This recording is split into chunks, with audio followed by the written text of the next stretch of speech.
Welcome. Come on in. Join us. Yo, we're finally in. He's been faking me out, thinking we're starting early. Yeah, I got him. But welcome to another show of Tampa Fishing Outfitters Live Fishing Report. I'm Captain Rick Laws with Captain James Beers. Yep. And Captain Travis Yaeckel's here, but he had to excuse himself. He'll be up in just a minute. Nature was calling, so he went to answer nature, and he'll be right with us. But we got a lot in store for you guys tonight. Got a lot of products here. We're gonna do product review. We got some good fishing reports. We got a trivia question, and I got the trivia question right. Yeah, you did. Yep. I got your feelings hurt though when I didn't give you kudos. Yeah, I get it right on first guess. I don't even get a nice job. Yeah, well, good work. That was me. My bad. But, no problem. But yeah, good. Hopefully, we're gonna have a good show for you guys and gals, and thank you for spending your time with us. But we got to get some comments. We're gonna get them. That's what the computer's updating right now. I got them on here. We got Jeff, Justin, Mark, Manny, Joe Crew, some Power Pole. We got everybody on. Because you know I'm lost without the comments. I know you're a deer in the headlights over here. I am. That's like his role is he watches the comments, make sure we get all the questions answered. It's my only job. And plug in the internet. I plug the internet in, and my only job is to make sure that no questions get passed over. So cool. Anyway. Well, let's talk some fishing while we're waiting on Travis. Yeah. I think it's been a busy week for all of us, as far as I know. What you been up to? Man, I didn't fish yesterday because of weather, had to cancel, and then good for you. I did. Well, I should have. It sounded like the bite was good. Travis, I talked with him, and the bite was good. And then today, rescheduled for today because of yesterday's forecast for today. What a mistake that was. Yeah. Because beautiful day. Yeah. Wonderful day. So, but I did, had a lot of fishing since last week during the show, and fishing is down my way, and I'm sure it's around the bay. It's off the chart right now. Yeah, it sure is. Fishing is this is the kind of bites we live for. Yeah. So a lot of snook, a few reds. Haven't really even targeted reds, but a lot of snook, a few redfish, trout, big jacks, if that's your thing. So yeah, now's the time. Sure is, man. The biggest thing that makes me nervous every morning going out right now is bait. Yeah. And well, what I found about, I mean, are you getting it consistently, or where I'm getting bait or have been getting bait, and I'm not going to go there tomorrow. Yeah. It seems to be like the hot spot for bait. Right. And the first time I got bait there, I was the only boat, and not that I found it, because I didn't. It was someone shared it with me, but I was the only boat there. The next day, there was 3 boats when I got there, and the last time I was there, I rolled in as the 6th boat. So I'm not going there tomorrow. Yeah, no, I've been hearing a lot about that. You know, it's no secret where I'm getting bait. I've been really fishing out of the Maximo O'Neill's area. Yeah. Really, well, you're probably running to the bridge a lot from the start of this year. Yeah, I mean, I've done a lot of trips up down that way, so it's an easy shoot out to the bridge. And while you know, that's no secret. I mean, bait. Before I started guiding, that was my bait spot. I'm just got accustomed to, you know, you get 1 or 2 days a week to fish. I don't want to mess around. I just need to get my bait and get on with what I need to do. So I just beeline to the bridge every day. Right. You know, I never really altered from that game plan. So I'm used to that. That game plan changes though when you're doing 5 or 6 days a week. It does. And fuel is, you know. Oh, it absolutely does. And for me, you know, I guess, you know, fuel's a concern, but you know, the biggest factor in that that deters me from doing that is wind. Really, I mean, that's really and time. Yeah, I was gonna say wind and time, and not only that, but the time of year. Like, you know, you like to fish. Hey, welcome, by the way. Travis Yaeckel, everybody. Hey. But you know, when you fish in the same area, you know, over a few years, and you sort of, you know, kind of start guiding at least in that area, you know where to fish all different times of the year. And then there's other times when the fishing is, you know, really good in other places like St. Pete or up north, or, you know, even North Tampa Bay or down in Bradenton, and, you know, and so we all kind of have that little time where we like to go fish in those areas, you know, group events or this, that, and the other. And the reason I say that is there's times where if I can get bait locally, I'm not going to run to the bridge, of course, because I'm not going to fish out there. Right. You know, if the bait's really good and you can go out there and smoke it, you know, enough for, you know, sometimes 2 trips, then it's worth it. But, you know, there's a lot, like you said, there's a lot of deciding factors. I mean, this time of year, I mean, I've talked to several captains. We've been seeing captains and guides and even wreck fishermen out on the markers trying to get bait. And it's been a struggle. Not so much that the bait is not starting to show up, but it's sort of in, I wouldn't say limited quantities, but it's in limited areas. And you can only get so many boats in there, you know, before we've all got to pick up to get bait. And if you're not one of the chosen one that gets there, either A, first thing in the morning, or after it settles down and the bait sort of comes back to the marker, then you're the guy that's late, you know, with a pickup. So, but guys at the bridge have had the same situation. Yeah. So I think in the next week or two, we're going to start to see some of this bait fill into more of these markers and start to, you know, gradually work its way into the flats, provided we don't get another substantial cold front. I think we're just a few weeks away. I've been seeing bigger baits up in the bay, which is always a good sign. When that bigger bait starts showing up, generally there's another influx of smaller baits and a little bit bigger baits that'll start working its way into the shallower, you know, areas. But the key to that, and then we'll kind of get off bait, is the deeper areas, the deeper markers, the bridge, the deeper portion of the bridge, any areas that you've gotten bait in the deepest parts. Those are going to be the areas that seem to be holding most of the bait. That's a good place to start. The shallower markers, they just haven't had the amount of bait, you know, to make it worth sitting there and chumming or, you know, rodeoing around the marker to get enough bait. There's just not enough there. So in a few weeks, we'll have that, I think, stabilize, and we'll be in a better position. But as of right now, it's just a daily grind. But it'll go away. It's part Same of it. thing every year. year. It's a trade-off. It's nothing new. It's a trade-off for me. I look at it right now. Yeah, bait is difficult, but once you've got it, the rest of the day shouldn't be that difficult. And that's you know? and that's so the that's way. Kind of the trade-off. And most of the clients, you know, that's the way you explain it to them too. You know, perfect example. My guys for in the morning, they're probably watching the show. You know, they said, "What time do you want us to meet in the morning?" I said, "Let's plan on 9 o'clock. Let's plan on 9 a.m." I said, "It may be 8:30, it may be 10:30." I said, "But once I have enough bait where I feel comfortable, we got a 6-hour trip with 3 guys." I said, "We'll roll, and when we roll, it's game on after that." I was like, "But let me go ahead and take the time that I need to get the bait." And so, as a guide, that's the hardest part about it, is really, you know, kind of passing that on to the clients about the situation and sort of, you could be the hero, you could be the zero, but I'm the kind of guy that I just keep grinding it out. Like if I've set my heart to go catch whitebait, I'm going to catch whitebait. You're coming to the dock. I'm coming to the dock with whitebait. You know, and so that can help or hurt you. Yeah. You know, but other than that, I talked to a few guys. You know, because it has been tough and it has been crowded. You know, I know in certain areas inside the bay, especially where we're talking about. When it comes to a marker, only so many people can be catching bait on any given marker at any time, and that's understandable.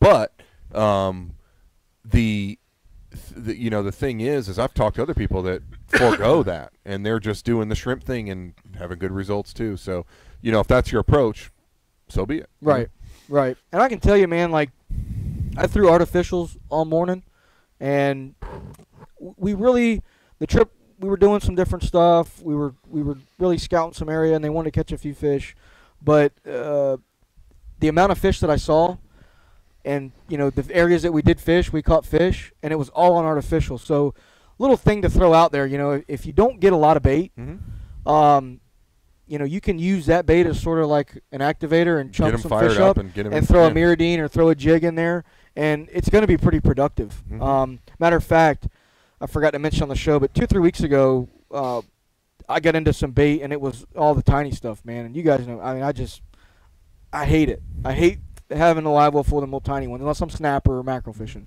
But what we did was I used those as chum, and I tied on miradines. And, dude, it was a blast. Just as, productive. Yeah, because, I mean, the fish, you know, they got fired up on the live baits, but then you just fired in a miradine, and they had, you know, they were already ready to go. So it was really productive, didn't bait hooks. The only thing you got to be careful with, especially with a product like a miradine or a topwater, is the trebles. Yeah. You know, especially with clients, if you're a guide and you're going to do that with your clients, make sure they know that, you know, not to really crank and rip on those snook when they get close, because you'll take a treble hook to the face real quick. Yeah. But you know, that's what it is. So. Yeah, it's been good fishing. We had a question here from Justin. He comes in. About the tarpon? Yeah, about when can he expect to see? When should tarpon start to show up? They're showing up. They're showing up now. I saw TJ's post. TJ boated one yesterday.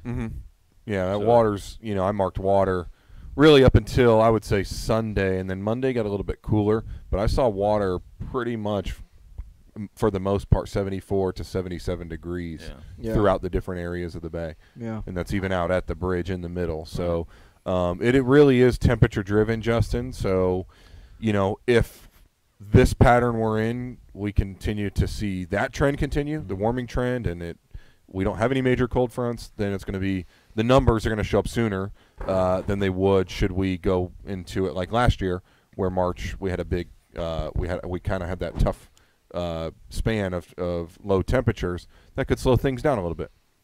I'll tell you something cool that happens every year, and it really doesn't get talked about because not a lot of people target them, and you get a little window to do it. But, you know, a lot of people know about the Apollo Beach Power Plant and the Manatee Viewing Center, and then, you know, places like up in the Palm River, Alafai River, places like that they will harbor tarpon. Absolutely. You know, up to, I'd say, you know, 100 pounds or so. I haven't really seen any of the giant, like 180-pound, you know, tarpon.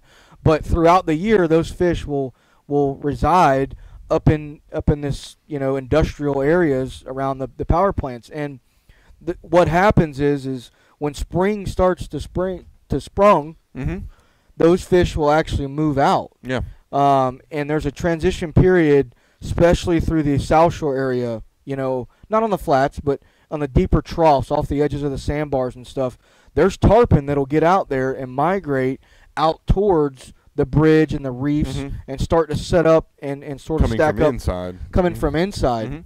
These aren't the migratory fish that are going to move up the coast. Right. But they are resident fish, and I know that because you can go in January and see them at the power plant. They're there. Okay. You know? Yeah. So, sure. And lots of them. And lots of them. And so if you're into that, you know, that's in a good area to scout for early tarpon. Is the flip side of what you'd think is fish actually migrating out of the estuary to get on the reefs and the wrecks and, you know, the bridges and the passes to sort of start feeding. Just to touch on that a little bit. Cobia will be mixed in with them too. Yes. Yeah. I worked for Tampa Electric until 2000, from 85 to 2003. And I left there and started doing this in 2003. But while I was there, if you ever pay attention to the stacks at Tampa Electric, there's the newer stack, which was built in probably 2000, but it's got exterior rings versus interior rings. And I used to take the elevator up to the top of the stack, and those stacks are 499 feet. I take it so you're probably 485 feet up, and I could look down and look right down on that discharge. Yeah. And I take my binoculars up there and look down, and I've seen groups of tarpon in the wintertime in that discharge that would be a group daisy chaining down there where they would cover a football field, nose to tail. And like you said, never really no big ones, but 80 to 100 pounders were common. Perfect size. And it was perfect right, size. Yeah. Right. And there would be however many it takes to go nose to tail around a football field. I mean, 100 and whatever tarpon. And so there's a lot of tarpon that go there in the wintertime. Yeah, a lot. Yep. A lot of tarpon. Yeah, I've seen it just taking the kids to the viewing center and doing the walk, around and the walk down the pier, and they're everywhere. But if you could go up and look down, you would more. be amazed at what's down there. It was big kind of sharks. There's big sharks. Oh there. yeah, there's a lot of spinners and black tips in there. Yep. There's lots of cobia, lots of snook. I like the big jacks there. That's what I enjoy Lots catching. of jacks. Big jacks. Yeah, But that's the 20-minute kind jacks. of an aquarium there. It in is the wintertime, but just kind I of. felt like a snook in the discharge last night when I come home. Y'all were talking about fishing yesterday. We fished right on through it, dude. Yeah. I mean, through the downpour, through the stop, through the cold, through the wind, through the rain, you name it. When you got in that hot shower, you felt like you I was in felt there? like a snook in that discharge, Yeah. son. I got in the shower last night and fired that baby up, and man, I sat there and I just felt my body just like warm up, and that's what I thought about was an old snook just sitting there when they get real happy, you know. An extra few minutes of soak time. Yeah, just your body temperature come back up. My group, I had some older class, 4 of them, and I talked to them the day before, and I said there's a likelihood that the second half of our trip we're going to get some rain, and they wanted to do it anyways. But where I was, and outside of that bridge and over there in Fort DeSoto, it sat and it was heavy rain. And I talked to a few other people, and everybody had to come in, and that run in was painful. Yeah. It was only about a 10-minute ride, but you're eating sand pellets the whole way, man. Yeah. The first 5 minutes, I'm dealing with it. Then the next 5, I'm like, I can't wait to get this thing off. The worst is when you're in the tower. That happened to me, not yesterday or the last time it rained a week or two ago, and we got hit with one. And we were sitting behind an island, and we come around. I was in the tower. We come around and hit a wall of rain, man, and it was like I went into a hailstorm up in the tower. Like hail. And I'm like, oh man, I laid it down. I had to come down. But the good thing about the rain, and I'll say this, is there hasn't been a lot of energy in these storms yet. All the rain that we've had, there hasn't been a lot of lightning, and so the hardcore guys they've got rain gear. You can really have some incredible fishing through those rain spouts as long as it's safe, as long as there's not lightning. And that's what I told my guys yesterday, because they had said, it was a full day, and he goes, well, what are we going to do if it starts raining? And I said, well, do you have a rain jacket? He goes, yeah, we brought rain gear. I said, well, we're going to fish, baby. These snook in particular are going to fire off. Yeah. And, part of that is you get all that fresh water pelting the top of the, those backcountry bays and those sloughs that these fish are sitting in, and they get a lot of oxygen, moving around, and they get fired up, and tide started moving, and it was a good day, man. A little tough conditions, but tough conditions to fish in, but not tough fishing. But the fishing, sort of was a substitute for the goodness, man. Yeah. I mean, it was all good. About 30 minutes before that rain. I mean, obviously, even your rough portions of a trip now are probably better than they are in June, but. We were in a tough bite from about, 9:30, I'd say, to about 11, where we were mixing in fish, but not nearly the results we've been getting recently. And then, you could really see that front of rain working its way over to where we're at. And I'm like, okay, in about 30 minutes, we're really going to get it. And then, I just remember thinking that, and then it turned on, and we got the big fish eating. Some reds in the mix. It just turned into a really good day. That pressure. But we had about 30 minutes of that before, noon, That you know, I just probably started diving. Oh yeah, you could feel it. You could really feel it. 100%. You could smell it too. I mean, I love that like pre-rain. The only thing that I would say that was interesting about yesterday, we caught quite a few fish. They missed. One of my clients was a repeat, and he brought his buddy, and it took him a while to get the circle hook and the snook, fishing kind of dialed in. But anyhow, what was I going to say? I lost my train of thought. What was tough? What was tough was the tide. Yeah. So I don't know if you guys noticed that, but it never moved. Yeah, this week's and tide's there was supposed to be an incoming, a bump, and then another little incoming. And so I told the guys, I was like, listen, man, let's get through this rain. I was like, if we can make it through the afternoon, it's going to flood, and we're going to be able to get into some fish that I hadn't fished in a week. And, we'll go hammer them, Well, I waited till about, 2 or 3 o'clock, halfway through that tide was supposed to be. It never came in, dude. I went back there and I laid it down in mud. I was like, oh, okay. But we found a little slough where the fish were, and we did real well. But that tide didn't move yesterday. Yeah. And we've got the same thing coming through, like for Friday, Saturday, Sunday. I think for those that are going to be on the weekend, is pay attention to that. There's definitely going to be a significant portion of the day where it's going to go slack. From what I saw, anyways. In the locations I've been fishing. For sure. Yep. So just something to keep your eye on if you can. I think that late afternoon, that early morning, those are going to be your better tides from what I can recall looking at. But we're fishing together this weekend, right, Rick? Saturday, yeah. Are you? We got. Yeah. Oh, cool. Yeah, we got an afternoon. We got this. Yeah, I saw that's really why I looked at it. I was like, oh, Saturday's going to be great. Hey, I'll tell you something. Wait cool. a second, we're picking up at noon. I'll tell you something cool that I saw that I haven't seen that. It's sort of a mark for spring that we haven't talked about. So, in the process of marker running, early yesterday morning, I seen some whitebirds working, and I happened to catch one out the corner of my eye, jump about 3 feet out of the water. So I slowed down, and I found a school of mackerel out there. Oh yeah, I was going to tell you the same thing. Just going crazy. Yep. I mean, free jumping, eating. See, I found them in a cast net.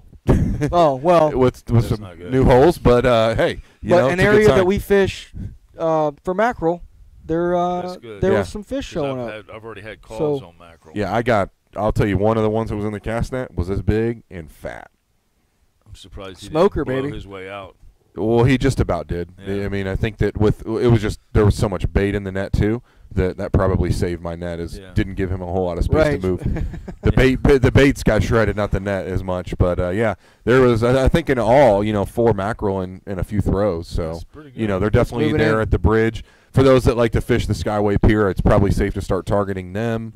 So just a heads up. I think you can attribute that to the amount of Spanish sardines that we're seeing. Yeah, I definitely think, and we had this happen. Wasn't last year, but the year before. We had those Spanish sardines, like they're still there. I can attest to that. Really bad. Yeah. Well, I mean, we had them like interior. I'm talking like you couldn't get away from them anywhere. And the mackerel fishing fired off. No mesh. The mackerel fishing fired off. I got a memory of that I can't get away from. When there's a lot of guys that say you couldn't get the net in the boat. Like, it's kind of like took a lot of work. I can tell you that I've thrown on Spanish sardines, and Rick was beside you. There's no way you're getting the net in the. You can't. There wasn't. If 9 out of 10 holes in his net had a bait stuck, dude. Not to mention everything in the net. And then pursed up. in the net. Plus what was in the net. Yeah. It's ridiculous. Yeah. If you go back on this page, you can find some of the pictures. Yeah, he had a hissy fit. I had to rip a hole. Yeah. I had to rip a hole in the net and get what was in the purse. What was pursed up out of the net to be able to even get the net in the boat. Yeah, that's tough, man. Thought about bringing it up here for repair. Just dropping it off. Yeah, with the baits in it. With the baits in it, yeah. That's the other half. Yeah, man. This lasts like 2 weeks. They're definitely at the bridge too. Yeah. And there's just no getting around it. No. And the bait has been bigger. The bait has been very good this week and through the weekend. But so I'm throwing a 3/8 because I wanted to get on them, and I'm just dealing with it. I just know that they're at all times I'm throwing the net. There's going to be 50, sardines stuck in the mesh that I'm just crunching. Just let them roll. Dolphins still a problem? I know. I'll be honest with you. It hasn't been for me, and I haven't seen it be a problem for anybody. I'm really not even seeing dolphin activity out there. Where dolphins have been a problem is in the fishing for me. Yeah, I can tell you that. The area you're fishing is it's prone to dolphins. Yeah. We're out there close to the Gulf, but that's one thing I'm on the lookout for when I pull into a spot. Right. That's really been the only thing that can slow the bite. And he says there's kings in the channel. Yeah, there you go. I don't doubt that. Yeah. Like I said, for me, I mean, honestly, man, like I've started over the years now, just really when those Spanish sardines show up, it's a You know it. they're gonna follow them because those are, they're a balling fish. I mean, whitebait will, but if you'll notice, like if you start reading your machine real well, you'll see the whitebait on the bottom, and you'll see a ball of sardines because they literally will ball up in a circle a lot of the times, as opposed to the whitebait sort of more like a bunch of snook, if you will. Like stacked up, looking all the same way. But so you see those balls of bait, and it's I think my point of that is it's probably a little bit more conducive to the way the kings and the mackerel feed, where they all come through those bait schools. Like the glass minnows and everything else. So I know what? Right. I wish they'd live better in the well because I found them to be a good bait on Let me tell you what, buddy. That's a trout catching bait right there. When you can get them. Last spring we got some, and we were getting them, hung wells, man. Like where you could keep them. Yeah. As long as you didn't get 10 billion. Yep. We're talking cigar minnows, Dustin. Cigar minnows, Dustin. But which would make a good fly, by the way. Right now it would. Yeah. For sure. Yeah. So get out there and do some king fishing and mackerel fishing on fly. That'd be fun. Heck yeah. Yep.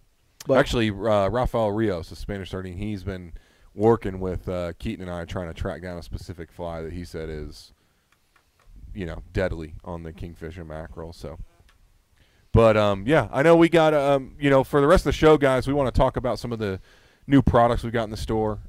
This is actually pretty cool. It's pretty cool. Why don't we've got a trivia question, right? Yep. You want to give that and then take a break? Yeah. Let it rip. We got Blue Water Gear just, coming out in full force. Shirts everywhere. Our show and giving out another shirt. Nobody's shirtless around here. This week's trivia question is dealing with horseshoe crabs.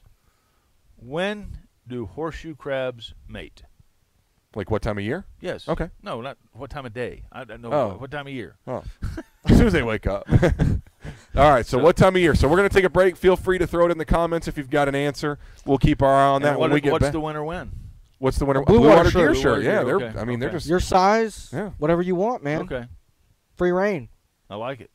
So what time of year do horseshoe crabs mate or spawn or breed? Do the nasty. This must be a long one to put in Google because we haven't even seen one answer yet. All right, guys, check it out. See if you can figure it out. We'll be right back.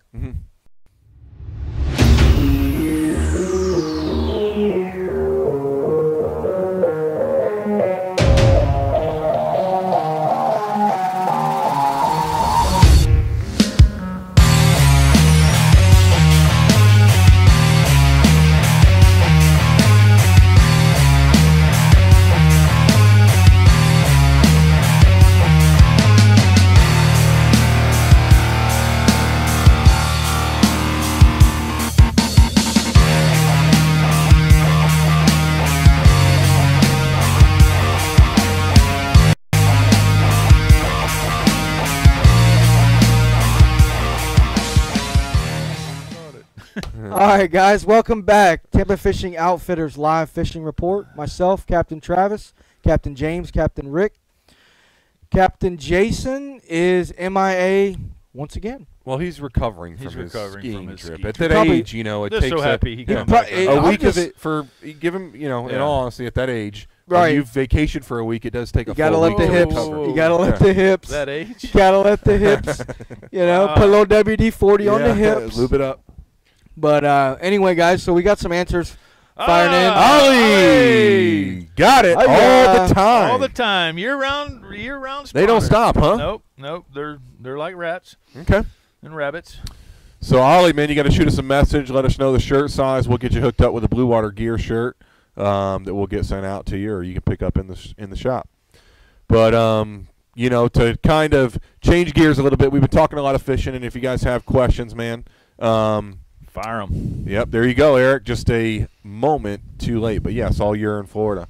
But we're going to go over, so we work closely, obviously, with Tampa Fishing Outfitters, and Mr. Lee, who's been the owner of this franchise of now 3 shops for many, many years, has his own brand. And not only is it cast nets and some of the things that he's most notable for, like crab traps, but he's really working to put out some fishing products. So tonight we're kind of featuring those products. So from O'Hara lineup, Trident hooks, I like it, Dustin. the reels.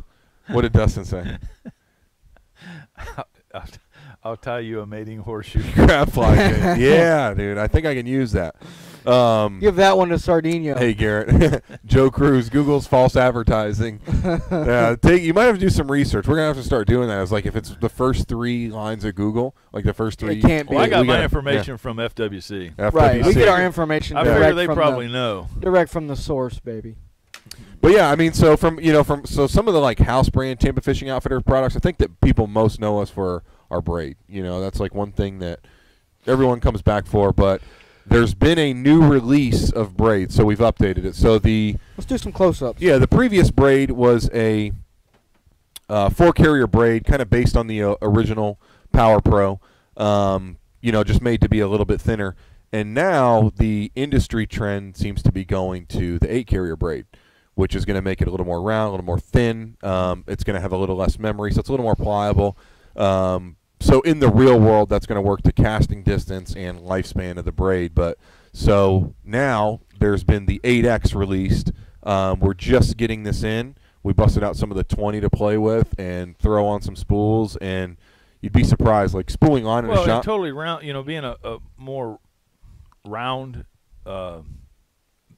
may help you with the wind knots too. Yeah, it certainly will. Who's the market that's really big on round braid is the bass market, going through the micro guides and through the tiny line winder on the bait casting reels. But so this is the new 8-strand. The best thing about these products is what you're going to find in common is the price point at which they are compared to the rest, right? So if you're somebody who's needs to do a bunch of reels or just looking to save a penny because some of the prices are getting so out of hand, this is the way to go. And having played with it and having spooled it on some reels and felt it, you can put it up there with any of the other 8-carrier brands that are out there.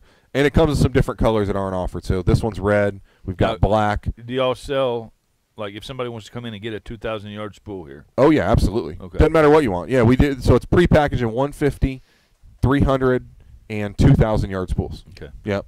So this is a big thing for captains, man. They go all over this. The next thing we've got is the new fluorocarbon crystal leader, which is kind of following suit. I know a lot of people have gone to like some of that salmon fluorocarbon. Who is this? Yeah. Who is this? Yeah. The old Rick Murphy coming at you. Look at that. I like that motion. But so the fluorocarbon crystal leader, while it is still a full fluorocarbon, it's produced in a way that you can get away with a price point that's a lot more competitive. So what's this one, Travis? 30-pound? This is the 20. 20, and it's a 50-yard spool. So go price fluorocarbon. Fluorocarbon pricing's out of line. I mean, you go to any of the big brands, 25 yards is going to run you somewhere between $15 and $20. Yeah, there's the kicker. $9.15 for 50 yards of fluorocarbon. I've been messing with this for about a month now. I like it inshore. So $9 for the 20, $11 for the 25, and then what do you got? $14 for the 30. Yes. And those 3 right there, that's about what I carry on my boat. I'd say inshore fishing. Now, I kind of carry like 2 little sets. Yeah. So like if I'm going to do tarpon and groupers and, I'll have the 40, 60, 80. I don't really use too much 100, but that right there, those 3 spools will do just about anything any time of the year throughout Tampa Bay. That's what I'm using. Yeah, that's what I find myself gravitating towards a 20 and 25, but I do carry the 30. But, yeah, those are the 3 that you just can't do without. And to be able to pick up 50 yards of each and you're out the door, all set up, so that's 25. It's not even $35. Right. 50 yards of each. Yeah, that's pretty primo. And it goes all the way up to 80-pound. So when we get into tarpon and some of the other stuff, grouper, I think where this is going to be big is the bottom fishing guys. They like fluorocarbon for that abrasion resistance, but they hate fluorocarbon because of the price, because you lose so many rigs. And, personally, I do 20-30. That's all I got on my boat. And when I mackerel fish, I do 40, but I don't use fluorocarbon with the mackerel just because I'm not going to spend that for mackerel. Right. And I use a long shank hook. You get the mackerel going. It really shouldn't be a big deal. But if they have it in 40, it's in 40. Yeah. At that price point, I'm definitely. I think 40 is like 14, 15 bucks, not even 50 yards. Some of that. This also, if you want to get it in bulk, if you're somebody who knows what you use, like I use 25 all the time or something, you can get this up to 200 yards at a time, and there's even more savings when you go to the higher spool. So when you go to a higher quantity, you're going to get a better deal.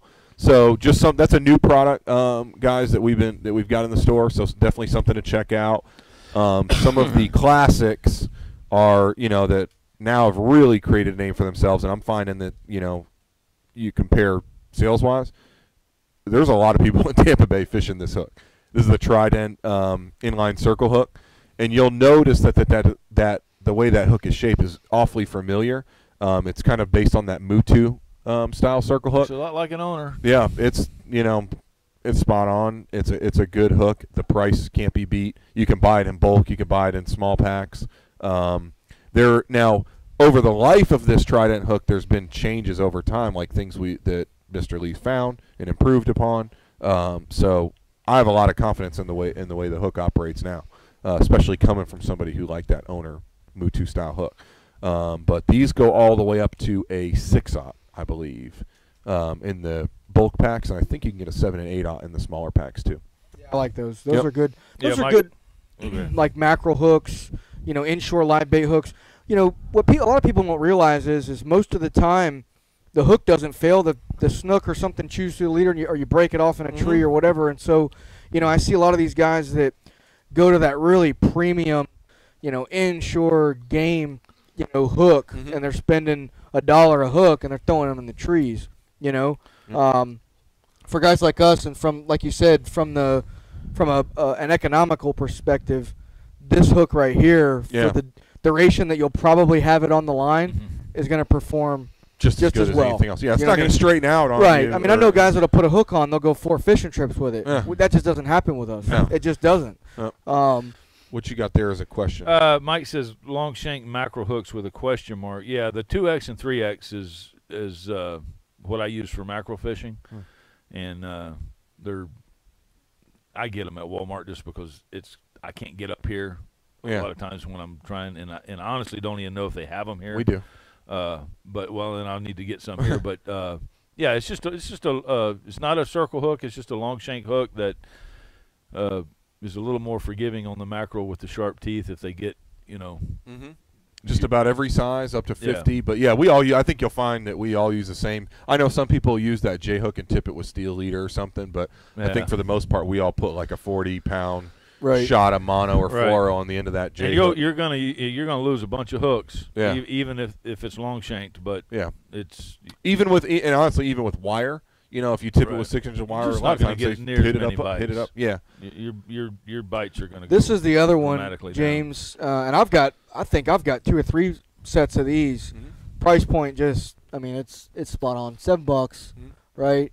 Put a couple of these on your boat, and what these are nice for, I carry a quality, set of pliers, and I find myself more so using the pair of scissors to do a re-rig, or clean up a leader, cut a leader down and put it, retie the hook on.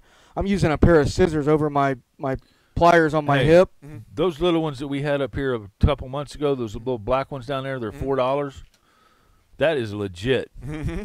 Yeah. Those are. Have you used one of those yet? We'll have to get a set of those. Man, up here. I have.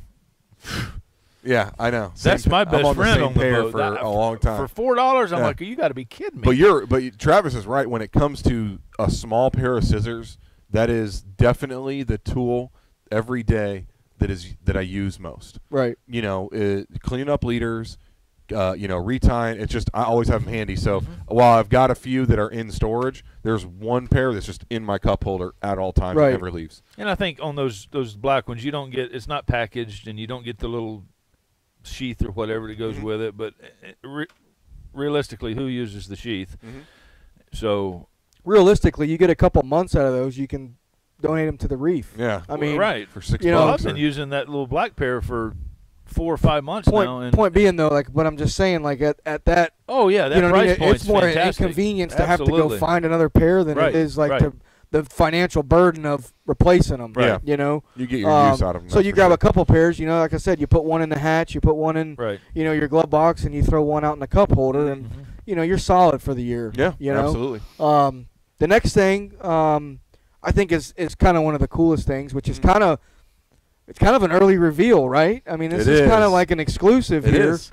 But the O'Hara's gone back to the drawing board. So we put out a reel originally that was many years ago, and this is way before a lot of leaps in reel technology, I guess you would say, took place. So, Mr. Lee wanted to put something out there that could be at a price point anybody could get a reel, and it did the job.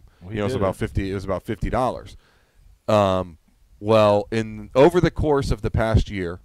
And I've had some involvement in the process of kind of tooling with different bodies, handles, you name it.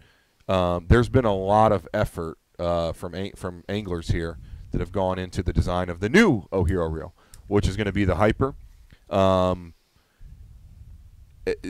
Obviously, the coolest thing, and I think the thing that everyone's going to be gravitated to most, is going to be the price point. But, Rick, I put this reel because we just got them in. These actually technically aren't available for sale. If you came in, we'd be able to get you one. But we're just kind of getting them out of the box and getting our look at them. I handed you this reel, and the first thing, what was the first thing you said? I don't know exactly, but you said, I can't believe how good this feels. I can't believe how smooth and solid this thing feels for $50. Right, exactly. I mean, and that was that one. So, I mean, this one feels just as good. They're coming all models. This is a solid. This is a good reel. Yeah, if the drag is worth its salt. Yeah. This is a home at run the price point. You're not going to be able to beat it. We've got. I think you've got the 3,000, right? 4,000. They're actually good looking too. They're good looking. It's just black and blue. But we've done some things to make it. We know our market is saltwater fishing, and I think that's where our last reel kind of had some issues. Was the heavier use in saltwater at that time was what gave that reel problems. You'll notice that there are some seals within the drag system now. So there's some preventative measures inside this reel that for most people in the price range this reel is going to be at between $50 and $65 or so, you're just not going to be able to find anything else to be able to Let's check it out. I mean, it's got the nice, drag cap. Yep. Are these sealed drag caps? Do you know? No, it's got a gasket, I believe, on it. But it is, I wouldn't call it sealed. I don't think at $50 or $60 you're going to be able to call it that. But you're going to notice that it's got that rubber gasket here, which anybody else who claims it's a sealed drag, that's all it is. Right. So that little rubber piece that, if I can get on the side angle, is a little flexible. That's what's going to, when it compresses down, that's what a sealed drag is, really, is just the knob. As soon as you put pressure on it, has something to seal it, and this one, certainly does, and it's actually a little more stout. The Spheros was really a notorious reel for having a really good sealed drag system. Yeah, or rubber. It's like a rubber. Yeah, it's like a rubber material, but as soon as you push it down, you're gonna feel it kind of set in and make it seal. Now, do we got felt drag washers? Felt drag washer, so same as you're gonna find in most of your reels inside, about $150. I think Penn is one of the few that's really gone to the carbon drag washers in a lot of their reels. But, I mean, the Stratic is utilizing felt drag washer. So when they're maintained correctly, they're good to go. Yeah, I just picked up some the other day. I got some new drag washer grease that and I talked to a guy, and he kind of hooked me up and showed me how to grease the washers, because what I put on a reel as opposed to like a recreational angler, or at least my clients, I'll burn through drags. Yeah, absolutely. Really quick, especially rinsing them down every single day. To get a little bit of water in there. It's going to happen. And so, there is some preventative maintenance to a lot of these reels that most people don't do. A reel like this, when you get into this price point, I mean, this is going to be a home run if they work as good as they fit. Yeah. So we're going to get out there and test. I do like the handle. It's got that nice EVA foam handle. Now this is what, the 4,000? That's the 5,000. The 5. Everything under the 5,000 is going to have the paddle handle, but it's the EVA still. Right. I saw a question there. Is it aluminum frame? It is. And Johnny, the name of the fluorocarbon, we'll get you a shot there. He said he tuned in a little bit late. It's the O'Hero. It's the fluorocarbon crystal leader. Now, so the other leader that's offered is still available. That's the 100% fluoro. That is the clearest leader I've been able to find. That is still available. That's going to be priced a little bit higher, but so this is available in a 2, 3, 4, and 5,000 size. This 4,000 to me seems to be the home run. Although I like these 5,000s, just the way they look. This fits a style of like heavier snook on a 7-foot rod, cut bait. Maybe some big redfish, maybe some black drum. Maybe some grouper fishing or big mangrove snappers, cobias. Yep. This is going to be your, 20-pound gear setup. Yeah. You're going to throw 15 or 20 pound on this with a 40-pound leader, and use it on a little bit more bigger fish. That's going to be more your inshore snook, reds, trout. 10 to 15 pound, braid on that thing. What's the what kind of drag do we have on there? Drag power, so we don't have it tested yet. We're probably going to do some of that. I'm guessing it's going to be in line with like a conflict or a battle, and it's probably going to be in that 10 to 15 pound range up to the 4,000, and then it feels like this one's probably going to be about 15% higher than that, so somewhere in that 12 to 18 pound range. Cool. On the 5,000. Yep. Well, tell us one more time what the name of these things are, and then when you think we're going to be able to get them. So we should be able to. I mean, honestly, hopefully tomorrow you can come in and make these purchases. But it's the O'Hero, which is our house brand. It's the Hyper. Comes in a 2, 3, 4, and 5,000.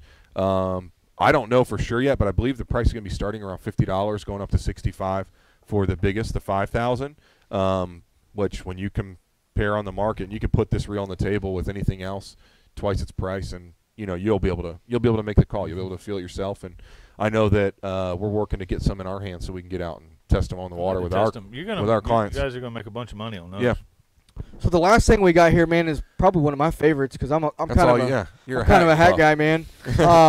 But if you guys have been in the store, I'd say over the last year or so, you've seen some really cool branding stuff come out from Tampa Fishing Outfitters. I know that TFO has partnered with a well-known local graphics guy, J-Stock Designs, and so I know that he's done a lot of work with you guys and really kind of put some cool stuff on the market for you. Thanks, Gary.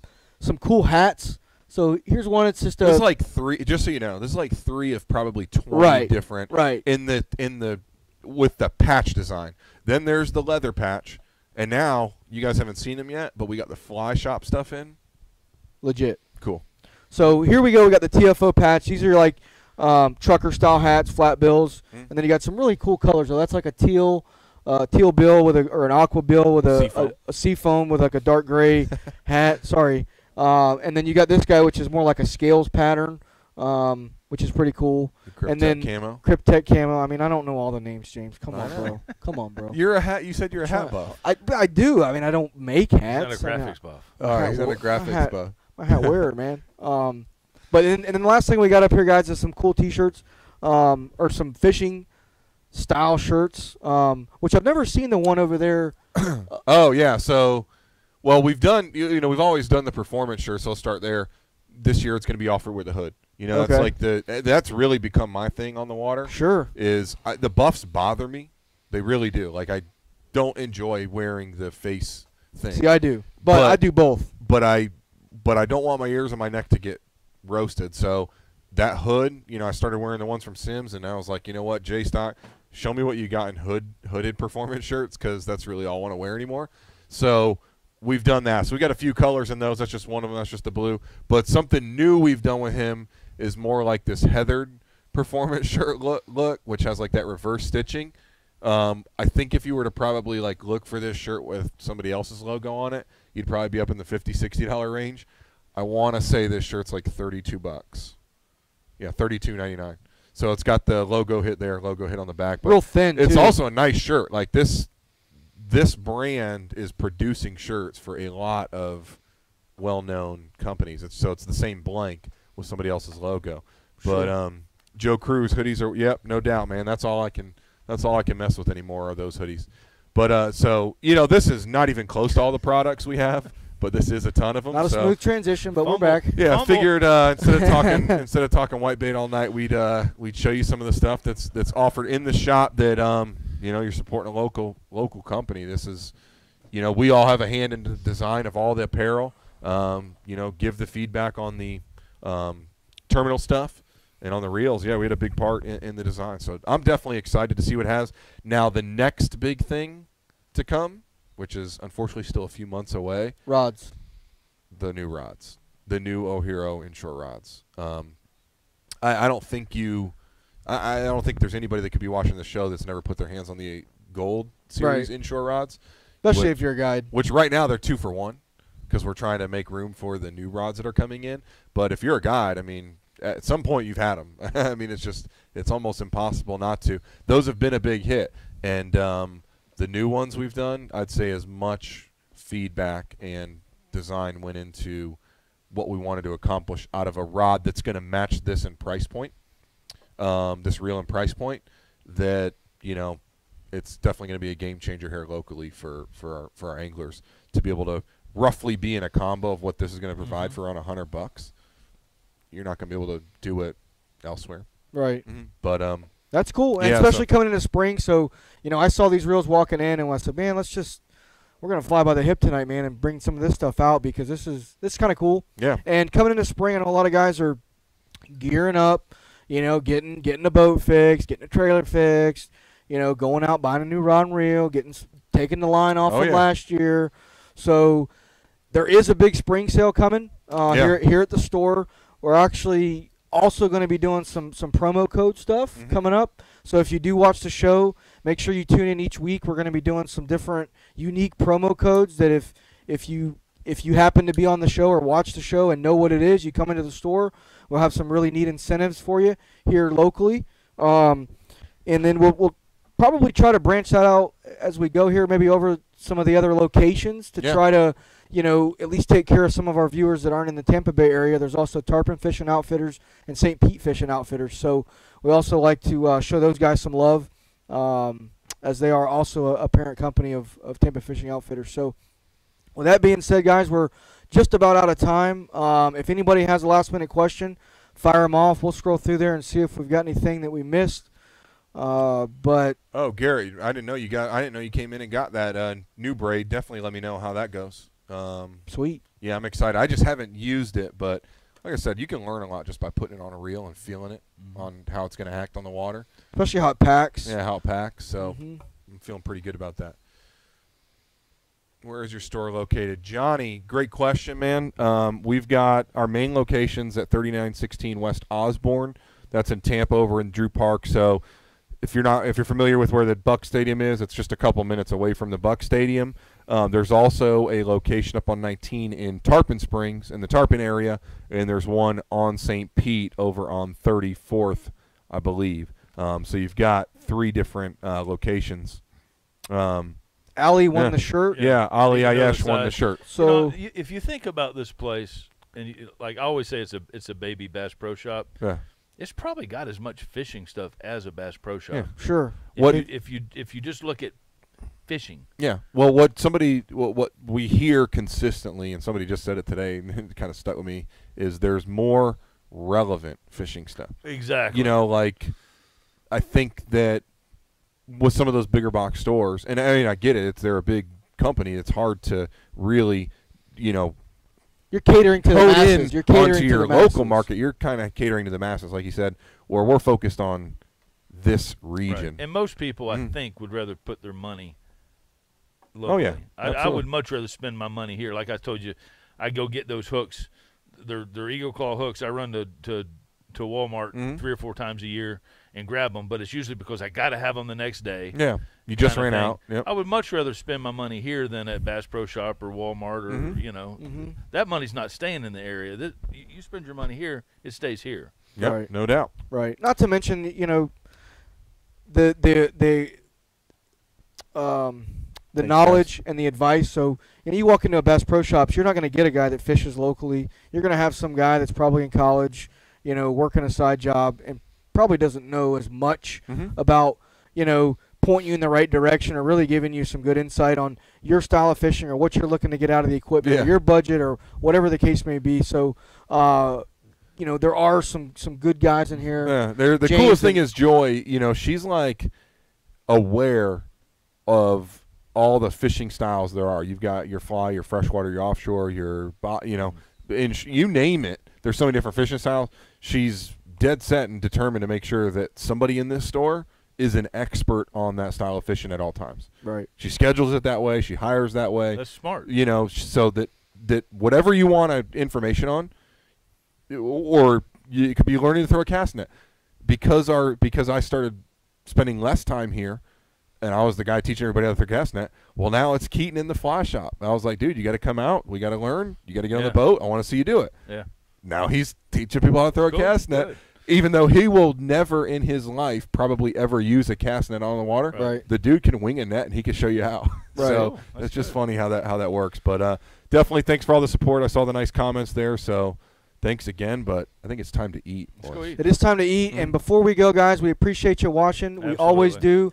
You guys are what make the show. So if you like the show, please like it. If you haven't liked the page, like that. Share the show. Help us grow the audience. Make things a little bit better for everybody. Until next week, guys. We'll see you in tight lines. Make sure to tune in over the next 2 weeks. We got some really cool, special, exciting news coming out. We're waiting on a process to take place. Absolutely. And once we have some things coming back from a little contractor that we got doing some work for us, I'll leave it at that. Yeah. We've got a big reveal for the show, for us going forward, and we think it'll be exciting for not only us but you guys. So no doubt. Stay tuned for that. Guys, again, we appreciate you watching. Till next week, tight lines. Yep. Kimmy, shoot that question over. We'll answer it in the comments when we're done. I need a spot. I need a spot. I would.